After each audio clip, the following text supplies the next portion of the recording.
Welcome back, everyone. Well, today I'm out here in a little bit of a storm that's happening. And like you, this holiday season, I've been watching some pretty interesting movies on Netflix.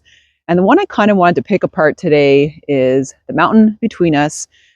It stars Kate Winslet and Idris Alba and was basically released around 2017. And it is based on a book by the same title. So today we'll pick apart the movie in terms of the survival aspects of it and the realistic, is it really realistic or not in terms of a survival situation? I've done a lot of winter camping and spent a lot of time in the bush and camped in all different kinds of seasons. Had my own medical emergency out of the bush at one point. So I feel that I have some qualifications to pick apart one of these movies. So if you don't want any spoilers for this movie, then feel free to pause the video, like it, and save it, and come back to it once you've finished watching it and see what you think of my review.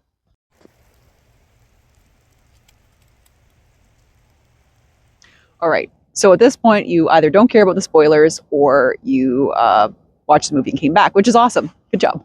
So here you go, spoiler alert. So basically the movie, based on two main characters. One is a doctor, that's Idris Alba, who is Dr. Ben Bass, and Kate Winslet, who is a photojournalist, and her name is Alex in the movie. So basically, to make a long story short, the two main characters are in a plane with a pilot, a chartered flight, to get back to their respective home locations. And they take a very small little plane over the mountains in Utah, and the pilot has a stroke. The plane ends up crashing into the mountaintop in Utah in the Winslet Mountains, so pretty desolate area, remote. Fun fact, that film was actually filmed in Canada. It kind of looks very Canadian, not like Utah, but supposedly in the movie it was filmed in Utah was where the accident had happened. So there is also a dog in the movie as well. And Kate Winslet and Idris Alba and the dog tried to survive in some extremely harsh conditions. So throughout the movie, they're trying to survive in these really crazy cold elements with really deep snow, and they really don't have the right clothing for it. When they first boarded the plane, they had on their kind of, city winter clothes on. And as the movie goes on, it appears that they have got some additional clothing. I think they must have got it from the dead pilot, but because they buried him. But, sort of interesting how they were survived so long in the movie with the kind of clothes that they had. They didn't have a whole lot of extra clothing, and they seemed to get awfully wet during the weeks that they were out in these mountains.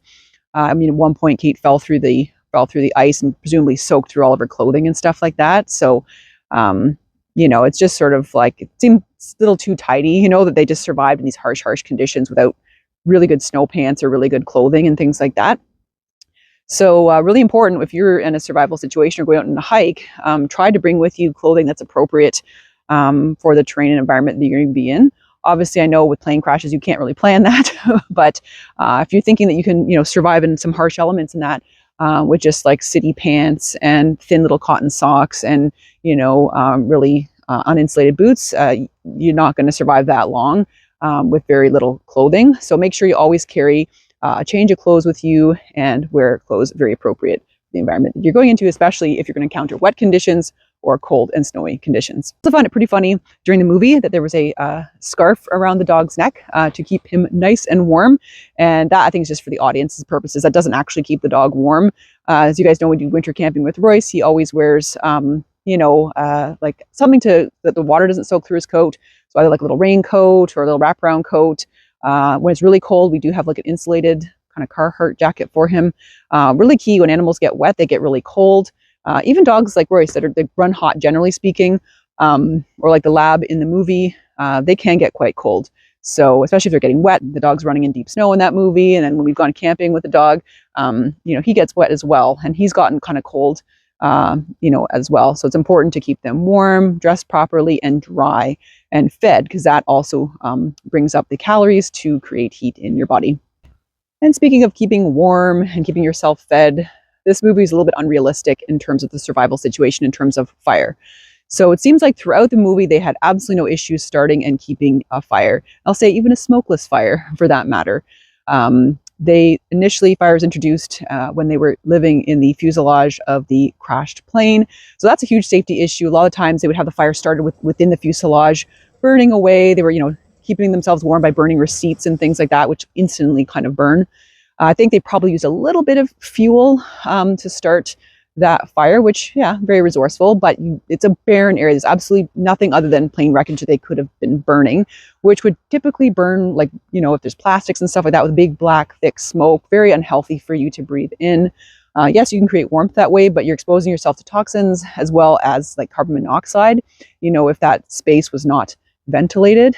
All these things that you have to be worried about, especially because these guys, obviously in a survival situation, were drowsy and cold and sleeping. You could lean into the fire and catch your hat on fire and you could be burned to death, so that is a real risk. We've had burns on camping trips before, with even with the camp stoves. So you gotta be super careful if you're having a fire enclosed in a space. There's adequate ventilation and there's safety measures in place so that someone's always watching it so that you don't get burned. I would not advise starting a fire, an open fire in a tent or in a cave, or like, for example, in this wreckage. You could smoke yourself out, you could get carbon monoxide poisoning if it's not ventilated enough, and you could burn yourself, basically. So that was my critique of those things. When they went to the cabin, they obviously had lots of fire there. Wood seemed to be plentiful. It seemed to be burning as clean as hardwood, and they were in an area where there's lots of spruce and stuff like that, so not really believable. Usually that would be like snap, crackling, and popping, and it'd be wet, it'd be smoky. When you're in a situation doing winter camping, for example, you're finding things like deadfall. And I'll just show you, this time of year, the stuff you're going to find on the ground is absolutely soaking wet. So, you have to be going around and finding branches and snapping them off trees that aren't wet, or, finding trees that have a lot of resin in them and the heartwood to kind of get things going. It's pretty difficult to, find dry wood, especially in the conditions that they were in. And without the tools, they didn't really have a whole lot of tools for that. I think they did find an axe at one point when they got to the cabin, but all the way there, it's not really clear how they were kind of finding wood. You need a tremendous amount of wood to keep a fire going all night long, and their fires look pretty small, and I didn't see a reserve of firewood anywhere. So just my critique on that. Well, their food and water situation seemed a little bit unrealistic. Of course, when they, crashed, they had very few things that they could survive on. They had some candies and stuff like that from what I remember in the movie.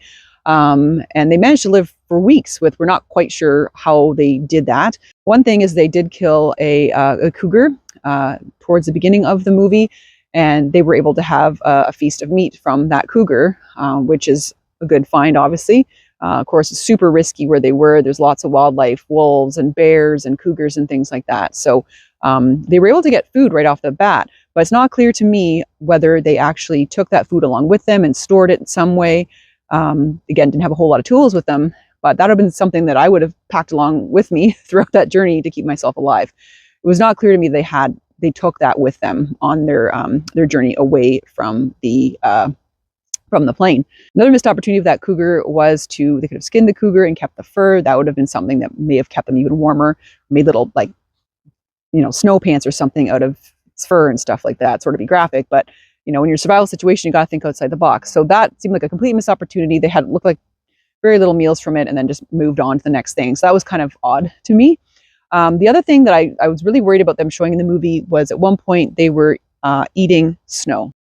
So it is really not advised in a survival situation to eat snow as it is, snow and ice. It will cool you down so rapidly. And, when you melt this down, there's really not a whole lot of water that's there. I mean, it depends on what time of year. Like right now, there's quite a bit of water, in this kind of snow. It's heavy kind of packing snow. But other times of year when it's that cold and crisp, it's just going to be fluffy snow. So they showed them, eating snow to survive. They had somehow adapted to eating this, and that's not okay. I don't want to get the idea from this video that that would be okay to do that in a survival situation. You got to find a way to kind of heat the water up, boil it down. They had fire.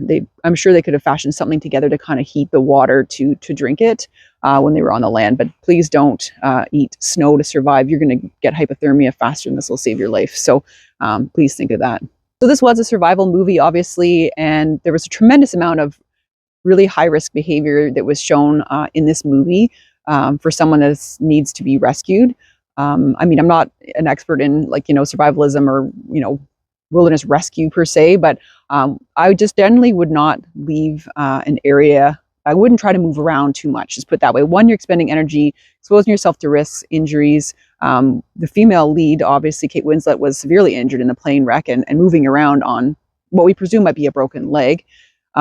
So not advisable to kind of, keep moving around, changing your position, because if rescuers are on the way, it's going to be like, where do they go? You're just going to send them on a wild goose chase, putting them at higher risk as well.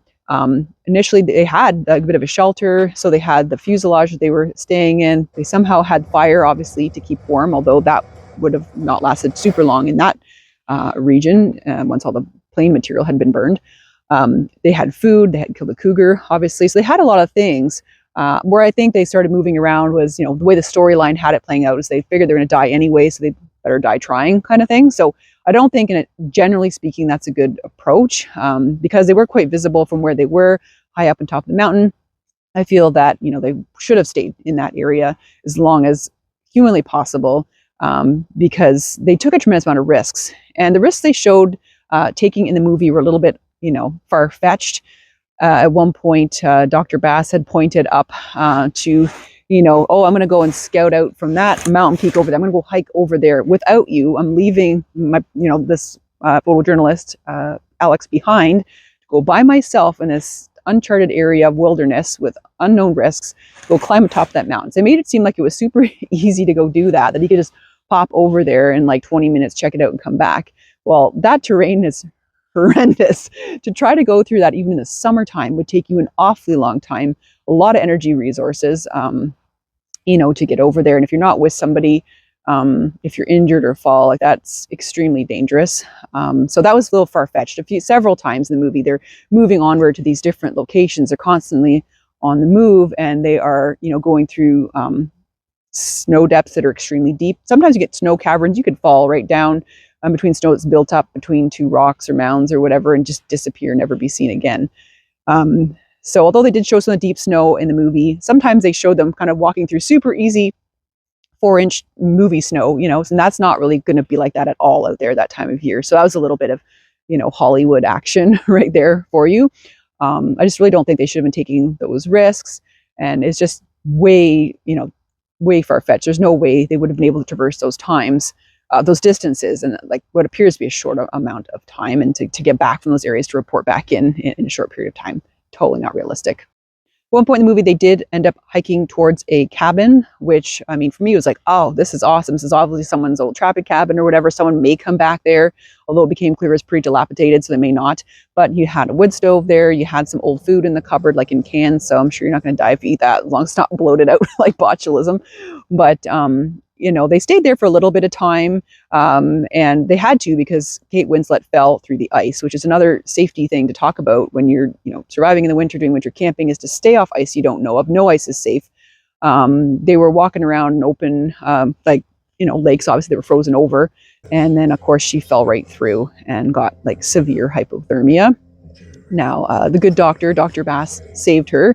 Little unrealistic. He found some old needle in the in the cabin from, I think it was from anti-venin or something, and so he cleaned it and made up some saline and put it in her vein. Which, oh my God, don't do that. That was just like totally far-fetched. She probably would have gotten like septic shock and died from infection or some reaction to the anti-venin or whatever. But yeah, so they had to stay at that cabin for a while. A little bit of far-fetched wilderness first aid there. I was a little disappointed that they actually left that cabin. I thought that was a bad idea. I mean, they could probably held up there for some time, There were wildlife tracks around. I know the dog was chasing a rabbit at one time. So they could have stayed there, had a roof over their heads. They had wood, obviously, from the forest. They found tools. They could have kept a fire going over the winter. Maybe got some meat from, a dog catching a rabbit or some other wildlife that would be poking around. So I thought they could stay there. They didn't. So again, risky behavior, got up, moved around again, going through the woods, risking life and limb.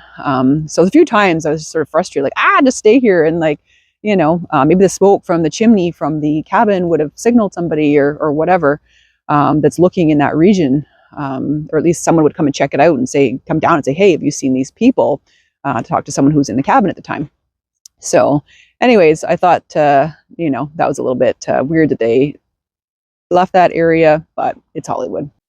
And because it is Hollywood, of course, they ended up walking out, and the dog ended up finding in the distance or smelling the smoke from a little logging town, a logging area.